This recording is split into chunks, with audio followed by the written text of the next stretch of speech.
Welcome back to the Pro Sports Podcasters on YouTube. My name is Herbert. Most of you know me as Cobe from the podcast. And today I want to take a look at the most recent drop on NFL All Day. That was yesterday's Series 1 Rewind Catalyst drop. And I went on record the previous video saying that I thought this was a drop that everybody should get into. Obviously, not everyone listened because I thought it was going to be difficult to maybe get a spot in line with only, just over 25,000 packs being released. But I was actually able to get two, and so was my wife. So from what I understand, one of my subscribers here on YouTube, Peter, said there's roughly 18,000 people in line. And I know for a fact of at least one person who had his spot in line and had a glitch happen and lost it. And as a result, didn't even get one pack. And it's a shame that this is still happening at this point, especially when you only have that many people in line. Obviously, there's still some problems with their server and their system of doing things. So it does make sense we're still in beta, even though I kind of wish we were out of it by now. Enough said. Now, getting on to why I thought this was a good pack drop. And as an example of that, I want to talk about one of the two packs my wife cracked. Now, both her packs were excellent, but there's one specific pack that I want to look at directly because it goes to the point of when I say a good pack drop is based on the comments. This pack is a perfect example of that. It was a pack with 4 comments. So immediately people were thinking, oh, it's probably not a good pack. But honestly, it was a great pack. We had more fun cracking that pack than we did her second pack, which actually included a rare. And the 4 comments were, in order of how she cracked them, her first one she picked was Derrick Henry.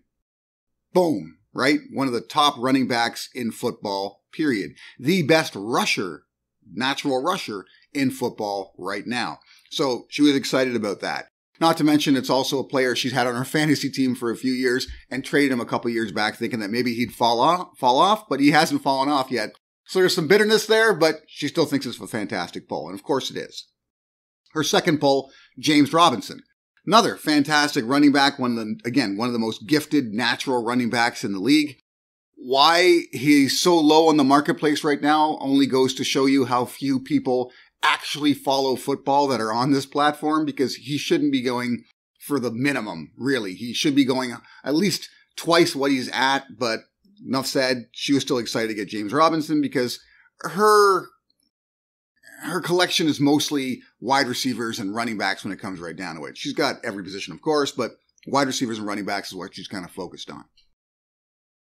The third one she cracked was Darren Waller.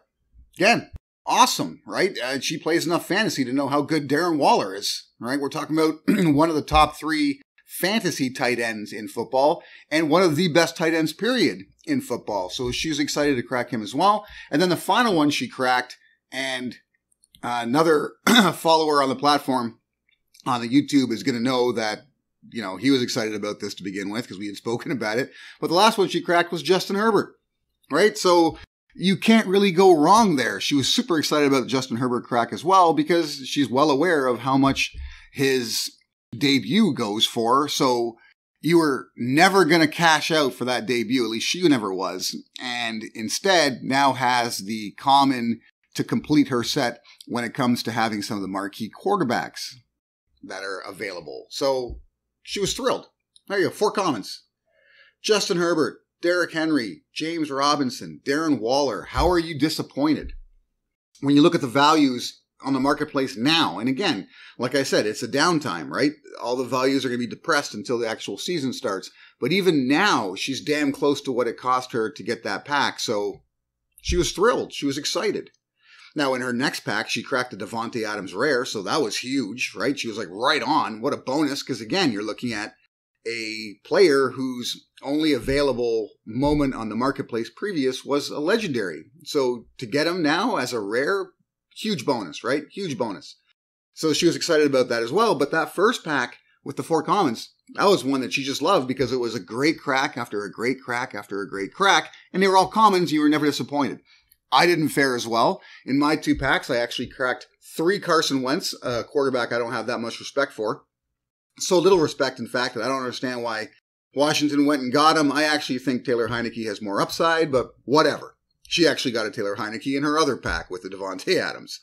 So c'est la vie, right? But looking at that particular pack drop, there are a few things of note. First of which, according to Peter, there was only 18,000 people in line. It's not a good sign. That is not a good sign. Now, I know that a lot of you have been somewhat soured when it comes to cracking packs on NFL All Day because the initial values that you see on the marketplace are generally significantly lower than what you'd hope. And as a result of that, you could pretty much go on the marketplace and buy what you wanted. And that's generally the case here as well. But I suggested going in this pack because, like that first pack that my wife cracked, you could get 4 commons and feel good about it. Secondly, there's the majority of players available in this particular set were collection worthy. You had a lot of triple badge rookies. You had a number of players that had not been minted yet that are key to certain strategies, including my own. You had some very good rares that were available to you of, serious players. And even the legendaries, I mean, they are all players that have already been minted, right? That was the only negative to me, that there was no new players amongst the legendaries. I thought they should have at least included one.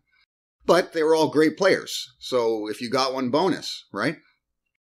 So it kind of surprised me that I was able to get 2 packs. My wife was able to get 2 packs. I thought we'd both get one maybe, and we'd be happy with that. But so few people got in line, and again, there were some glitches that happened. One of my buddies got kicked, so there it is, right? So that's the first thing that you can take away from this particular pack drop. Second thing you can take away from this particular pack drop is, like I said before, not everybody on this platform knows football that well. Some of them might be just a fan of one team. Some of them might play fantasy, and if they do, they probably know a lot. Some of them are just general football fans, but then if you're just a general football fan, you don't really go that deep into the values of some of these players potentially. So there are a number of players in this drop that when I looked at the value on the marketplace, I was surprised how low they were. While there was others that might have been a little bit high in initial value. Something that really surprised me is how low some of the rares are, actually. There are a number of rares from this particular drop that are very good players that are being overlooked. And I don't know why that is. I really don't. I have no idea why that is. There are some key rares. I'll do another video highlighting some specific moments from this drop, but there are some key rares that I think every collection is going to eventually want to have, and at their current price points, it's not a bad investment. Now, I went on record saying I was going to wait a couple of weeks before I purchased some of the specific players I was looking at. I'm going to stick to that. I'm going to stick to it and see if I'm right about there being a secondary dip in the market before everything starts going up again. And if that's the case, some of these rares, which have established already a low point, in my opinion, a valuable point, may even go further down the line, and you'll get a chance to grab them at a complete steal. But I'll do another video with that. Until then, good luck on the marketplace. Good luck with your collection. I hope you guys cracked something good. I hope you did better than me when it comes right down to it. And stay tuned for the next video. If you haven't yet, do yourself a solid. Go on the website, www.prosportspodcasters.com. Scroll to the bottom of the main page, sign up to be a PSP Insider, and join the NFT Market Control Group.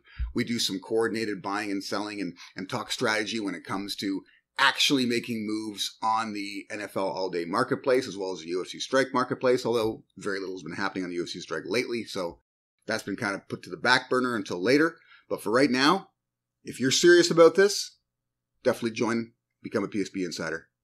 See you then.